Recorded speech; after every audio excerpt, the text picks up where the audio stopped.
Una vita in teatro e per il teatro, raccontando tragedie e commedie del nostro paese. Conversazione con Marco Paolini, da Vajont ad oggi.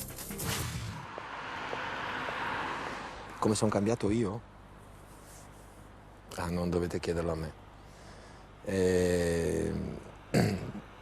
Beh, ovviamente sono diventato un personaggio pubblico e questo può rovinare la vita, dipende.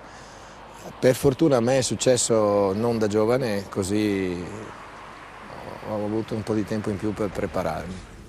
Eccoci qua. Un uomo maturo, responsabile, consapevole delle sue scelte e del suo successo. Marco Paolini racconta se stesso. L'uomo, l'attore, il narratore, il cittadino, 15 anni dopo Vajont in TV, che gli ha cambiato la vita. Era indicato come un documentario. Avere più libertà, perché la popolarità è innegabile, no? Popolarità che ti dà un lavoro passato dalla televisione, ti dà un po' di autonomia di strada nel fare delle scelte. E io le ho usate perché potevo contare sul fatto di essere conosciuto dal pubblico per proporre al pubblico non la stessa cosa. Questa era la regola che mi sono dato. Cercare di non fare esattamente quello che uno si aspetta che tu faccia, cioè la continuazione, la replica di quello che hai già fatto, inventarsi una cosa, per me almeno, nuova, ogni volta una sfida. E quindi, per esempio, cioè, non fare l'esperto di catastrofi, che in un paese come questo mi avrebbe dato di che campare. La tragedia ci appartiene come popolo, anche quando vogliamo dimenticarcene. E solo che non abbiamo la stessa voglia di affrontarla della commedia. Io credo che nessuno avesse voglia di ascoltare la storia del Vajont sapendo di dover star male. Però una volta che ti metti a seguirla, non te ne stacchi più e te la ricordi di più di una commedia. Noi ce le ricordiamo le tragedie sotto sotto. E in teoria dalle tragedie si impara. Il teatro di Marco Paolini è sostanzialmente imparare qualcosa? Per me sì. Cioè io imparo. Se insegnare no, direttamente. Non si impara solo dai libri o da internet. Si può imparare anche ascoltando, perché certe cose ascoltate restano più di quelle lette. Io lo so. So che è così, so che dentro il teatro c'è questa funzione. Allora perché non usarla?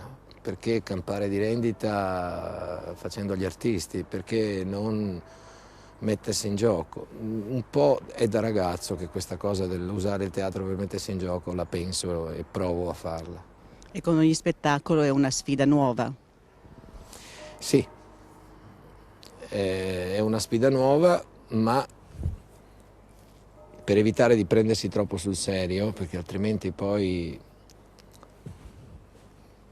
si fa un partito. Per evitare di prendersi troppo sul serio, se si fa un mestiere come il mio, è bene alternare i pesi, la tragedia e la commedia, è bene mescolare le cose, è bene raccontare anche delle storie per divertirmi io in prima persona e poi anche far divertire chi mi guarda.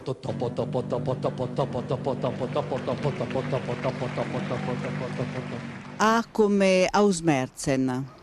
Ausmerzen non è una parola che si possa dire così in televisione, è tedesco, significa da marzo, indica una cosa che andava fatta a marzo. Nella radice tedesca, prima della transumanza, gli agnelli, le pecore troppo deboli per affrontare la marcia vanno soppressi. Quindi una parola bella, dolce, per indicare una cosa, un'uccisione nel ciclo dell'agricoltura. Questo titolo però io l'ho usato per raccontare una pagina nera della storia, l'eliminazione fisica dei disabili fatta sotto il regime nazista. Non si trattava solo di cattivi contro buoni, perché chi aveva ammazzato i disabili non erano quelli in camicia nera, ma erano i medici. I come Italia. Quale? Abbiamo una fragilità che è legata alla difficoltà di immaginarsi, di usare la fantasia. Siamo troppo realistici e quindi il realismo è come una di quelle foto, anzi iperrealistici. È brutto l'iperrealismo, con quelle fotografie che mostrano i foruncoli, ma ho le telecamere ad altissimissima definizione, dalle quali bisognerà difendersi mettendosi tutti il cerone come già fa qualcuno che la vede più lunga degli altri. Oppure dobbiamo cambiare il modo di guardare. Credo che bisogna immaginare, cioè bisogna avere un po' di coraggio in più. Italia. 10 anni che sto a Castel. Insisti! P come pudore. Stai parlando con un veneto. Siamo intrisi di pudori. Non so, potrei parlare di un oltraggio al pudore che vedo frequentemente. Vuoi che ti descriva Sì. l'oltraggio al pudore? Sì. Però le trasmissioni di cucina sono un oltraggio al pudore. Cioè, considerato il fatto che il fruttivendolo mi dice che lui continua a lavare la roba e a metterla pronta perché sennò le tegoline non le compra nessuno perché non hanno voglia di cavargli i cornetti. Quindi lui toglie i cornetti e le vende al doppio. Poi la chiamano crisi, ma cava i cornetti e tegoline, le paghi la metà, sacrano. Cioè ci vuole tempo, esatto. Il tempo che impieghi a guardare le trasmissioni di cucina, impiegalo a cavare i cornetti alle tegoline. L'economia ne guadagna e l'oltraggio al pudore, la pornografia della cucina in televisione deve sparire. Cioè, voglio dire, negli anni 70 facevano vedere le tette, adesso fanno vedere le tegoline.